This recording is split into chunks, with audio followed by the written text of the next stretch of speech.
All right, what is up, everybody? Welcome back to another video. It's been a minute. New year, right?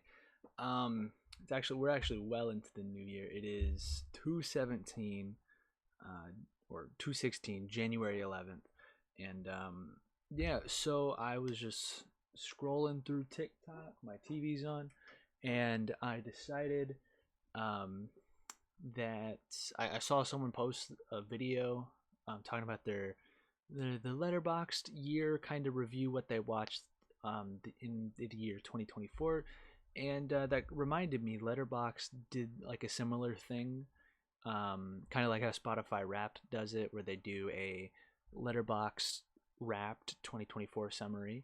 So I thought I would do the same thing because they did put that out. So we're gonna minimize my camera here, and we're just gonna kind of go through my year for 2024. So um, this is my 2024 year in film.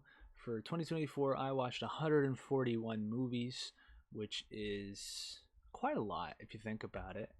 I reviewed 47 of them with a total of 252 hours watched.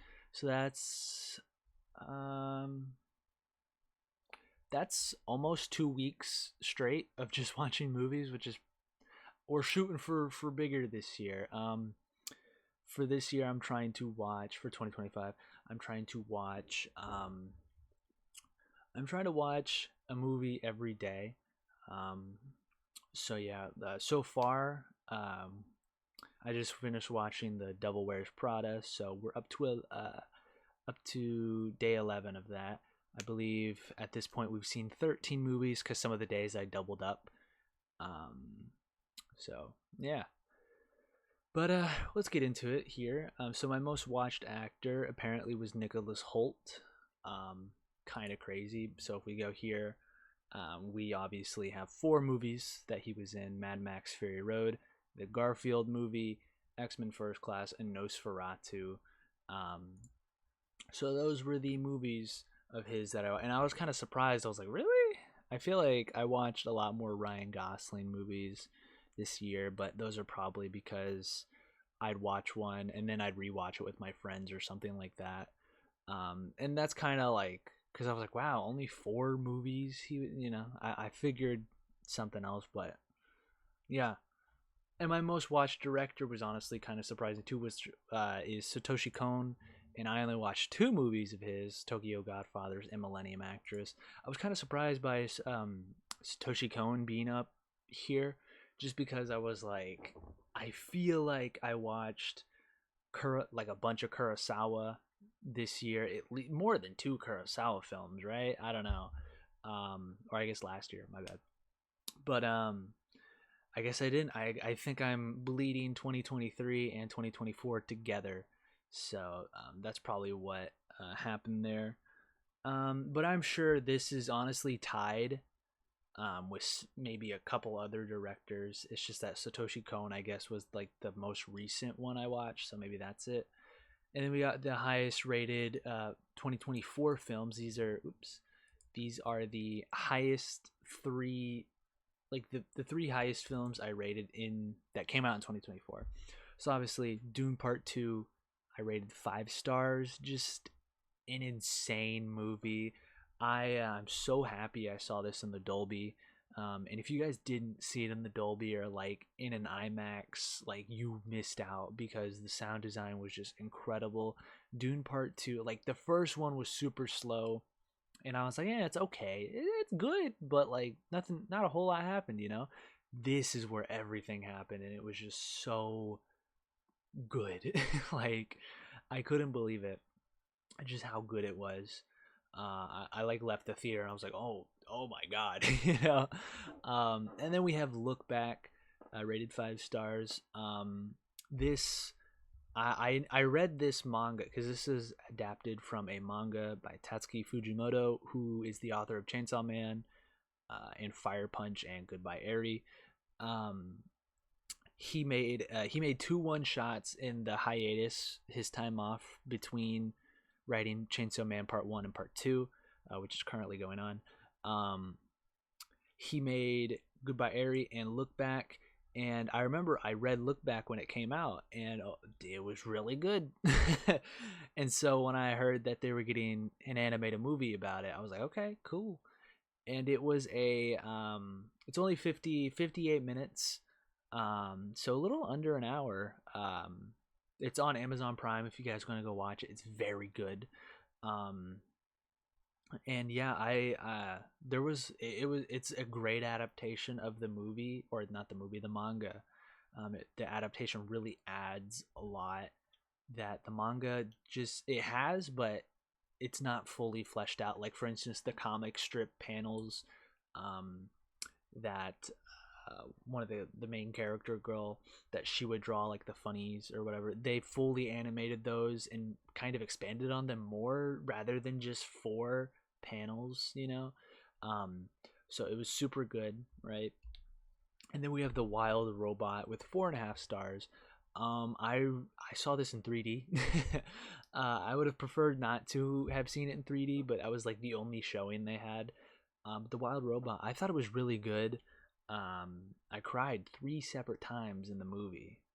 Um, so yeah, no, I just really liked it a lot. I think it didn't get the full 5 star from me just because I felt the ending was kind of like, you know, and then the beginning was also a little slow, as well. But I really did enjoy the movie quite a bit. The animation super good. Um, so yeah, and then we have up next we have the most watch week of 2024. Um, it looks like we might be tied for this week in April with this week in December, but um, yeah. So in week 52, which is the last week, full week, of 2024, I watched 9 films, which makes sense because that's like Christmas time. I watched just a bunch of Christmas stuff that time, as well as a couple of other things. I know I watched 100 million or 1 million BC in this week, as well as like It's a Wonderful Life, you know, Muppets Christmas Carol, Die Hard, um, the He-Man Christmas special. So just a lot of stuff in that week. And then we have my most watched day of 2024, with Wednesday with 31 films, throughout all of 2024. So Wednesday was my most watched, followed by Tuesday, Thursday, Monday, Friday, and then Saturday, Sunday were my 2 least watched days. And that makes sense because these three down here, Friday, Saturday, Sunday, makes sense because I do work those days. So yeah, makes sense. Um, but yeah, and then we have the first and last watched movies of 2024. My first watch being Office Space, which was a rewatch. I was showing it to me and my friend Sean were showing it to our other friend. Um, and that was the first movie we watched. I think we started it around like midnight or something. So technically it could be like a January 1st, but it was really January 2nd because of it was like past midnight. And then Men in Black on December 31st. Hadn't seen it, so that was the first watch.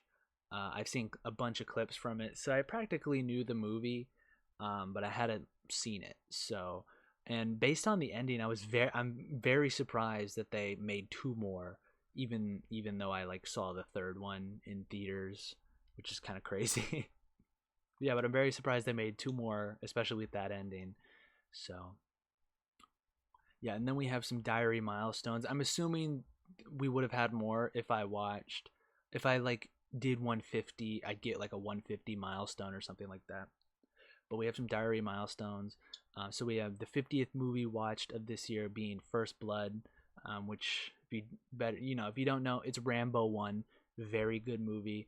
And then we have the 100th movie, which is a kung fu movie, The Fist That Kills. I can't remember if I think I watched this from my 12 steps of kung fu movie set.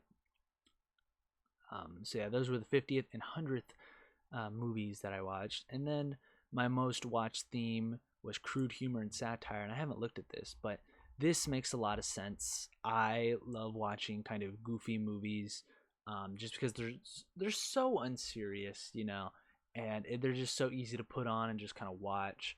Um, so yeah, we got some good ones. That's My Boy, Nice Guys, Step Brothers, you know, Wayne's World, Ricky Stenicki, Monty Python. Oh yeah, I remember now. I was like, I don't remember watching that. I remember I showed it to one of my friends. Army of Darkness, great movie. Yeah, just a lot of rewatches as you can see as well. Um, just because it's like again, it's something easy to throw on that's very entertaining to watch. And then we have my most watched nano genre, which niche genre I guess in terms of movies, and that is comic book hero exciting, which makes sense kind of. Um, as you can see, we got the Warriors. Basically, all of these are comic adaptations: Warriors, Watchmen, Deadpool, Batman, Darkman. I watched Darkman twice. Darkman was so good. Batman, like yeah. So it makes sense because in the grand scheme of movies, comic books, comic book movies and adaptations are like a very small part of that. Which, speaking of which, I do have to watch the Watchmen because they just recently came out with a Watchmen like 2 part like animated movie thing that's supposed to be like the most faithful adaptation of Watchmen. I still have to watch those too, but yeah, I just thought this would be fun. Um, I really do wish, in terms of I guess summary, that there was more. Like maybe give us like a top 5 most watch actor, director, you know, as well as if I hover over these, it will tell me how many films I watch per week, or you know, same with these here. Um, you know what I mean? So that would have been nice, a nice way to expand it. But overall, this is really cool. I didn't know they did this. So yeah, but yeah. So let me just blow my there. Let's blow the camera back up. So yeah, that's gonna be my Letterboxd 2024 wrapped or year end review for 2024. So yeah, thank you guys for watching. I'm gonna try to get some more videos out, perhaps. But yeah, thank you guys for watching, and I will see you guys in the next one. Bye bye.